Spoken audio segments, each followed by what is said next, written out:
Welcome back. We're in Minkata, which is quite a sandy age. Some people have speculated that Minkata is actually a star system in the Orion's belt, which, depending on where you're from, is either called Mintaka or Minkata. I think Europeans and Americans call it Mintaka, but Australians call it Minkata. However, that seems a little bit unlikely because I think the word Mintaka, the name of the star system, actually comes from a word meaning belt because it's on Orion's belt. And Minkata comes from a Dunny word, although I don't really know what it means. I thought it means scarred. Doesn't it mean scarred? Oh, that's possible, yes. That might very well be. Um, okay, we're on this structure here, and there's a compass rose, which probably has something to do with the compass roses in the books. And we can see that it has one bigger arrow, like the compass roses in the book. So that might be north, or whatever the equivalent of north is on this planet. And it seems to point to that red flag with the number 125 on it, so not sure if that's important. We can also tell that of the three shadows we have, the clearest one is pointing directly north. And the other two are a bit harder to see. Nora, could you move a little bit away, because I'm confusing your shadows with mine. We have one other shadow this way, which is about north west, I guess. And this one, which is northeast. It's an important thing to notice that about your shadows. Alright, well, we still don't really know what to do here. So let's look around a little bit more, because there's some other stuff we can see from here. There's two more flags over there. Maybe one of those has more numbers on it. So let's check that out.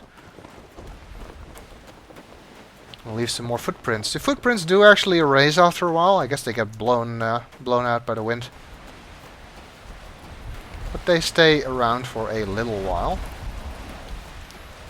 One interesting consequence of the fact that your shadow points directly north, it means that you can actually go in a particular direction.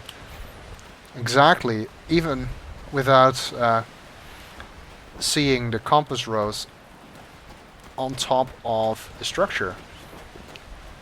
Okay, well, these two flags at the goalposts, or whatever you want to call them, don't have any numbers on them.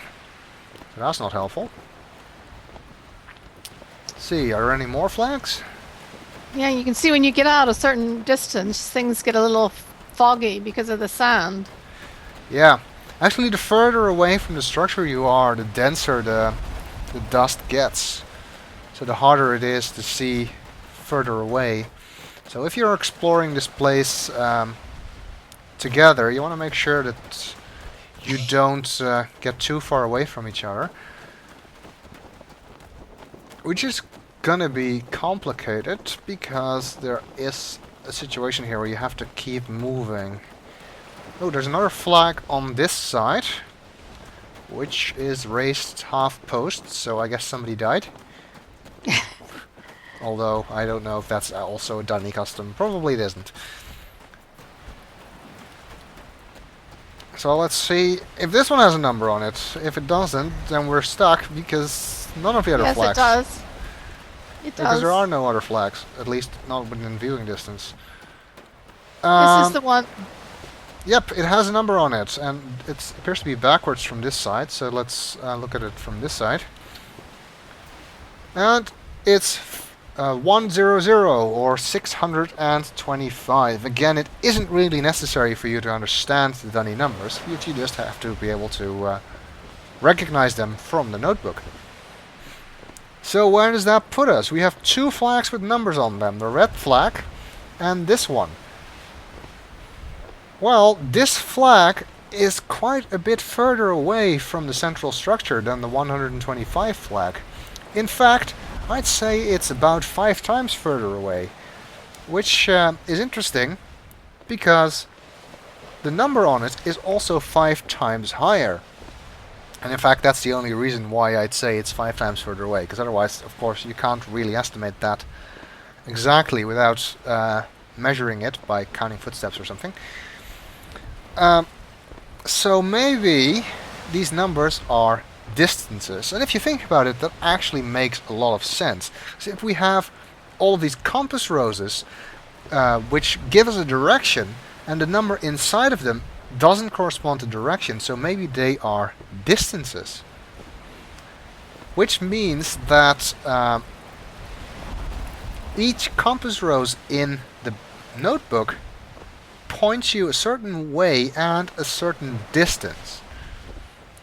Now the problem is, if that's true, we need to be able to convert between some unit we do know and a unit we don't know, which is the unit for the flags. But we don't have any conversion skills anywhere, so we're going to have to make up our own. Because otherwise we won't be able to measure out 360 units, or whatever it is. Because the only ones we know are 125 and 625, and then only if we're walking towards these flags. Now there's 2 ways you can come up with a conversion here, and I'm going to show both of them now. Although we will only be using one of them.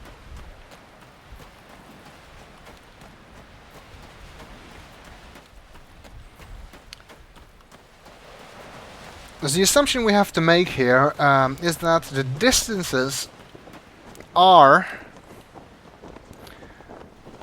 based around this compass rose. And again, it's not an unreasonable assumption to make, and I actually did make this assumption. Because I did manage to solve this puzzle on my own. And you can bloody well bet that I didn't. You gotta have Brainiac with you to solve all these puzzles. Well, it is... well, I do actually have map reading skills, and I've done linear algebra and geometry and other things where you deal with vectors. And oh yeah, so have I, but I don't remember that. Yeah, for me it's a little bit less, less long Fresher ago. Mind. Yeah, it's fresher in my mind. So, from that point of view, it makes a lot of sense that those numbers in the compasses might be distances. In fact, that was my first thought, because that makes the compasses vectors. It makes because a direction and a distance is a vector. And that just made an awful lot of sense to me. And then the flags help you figure out the length of the distance. But also, if you know this is the age for the Guild of Cartographers, a training age. Surveyors, not cartographers. Surveyors. Then you can think in those terms as well. Well, you can try to think, what were they trying to teach them to do? And the thing is, I'm not entirely sure how you find out that this is the Guild of Surveyors. Because it's not written down anywhere. I heard it from somewhere else. From somebody else told me. Because I'd never seen this symbol before, so I would never know that it is the Guild of Surveyors. And somebody told me before I got here, so I did actually have that information when I was trying to solve the puzzle, but I'm not sure where that information originally comes from. It might have come from DRC participation during the Game Tap years of we were live. I think if you look up at any of the websites that describe the various ages, it tells you in one of those. that too. But of course, once this age was first released, and this puzzle had to be solved for the first time by people who were playing, who were live at that time. That wouldn't have been available yet. So somewhere the information about the fact that this is a surveyor age must have come from somewhere originally. We don't know where. Anyway. There's 2 ways you can actually convert these distances.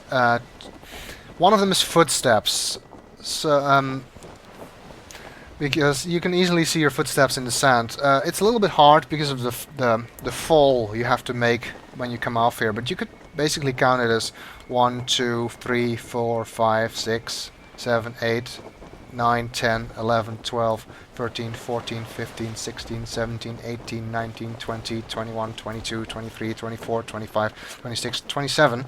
About 27 footsteps to the 125 flag. So you could use that to convert the distances. I personally don't like using that method because it means that you have to actively count footsteps while walking. You can reduce the number of steps you have to count by running instead of walking, but that also makes it a little bit less accurate.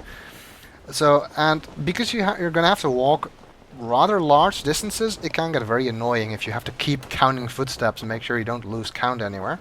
So there is another better method, or I think it's better anyway.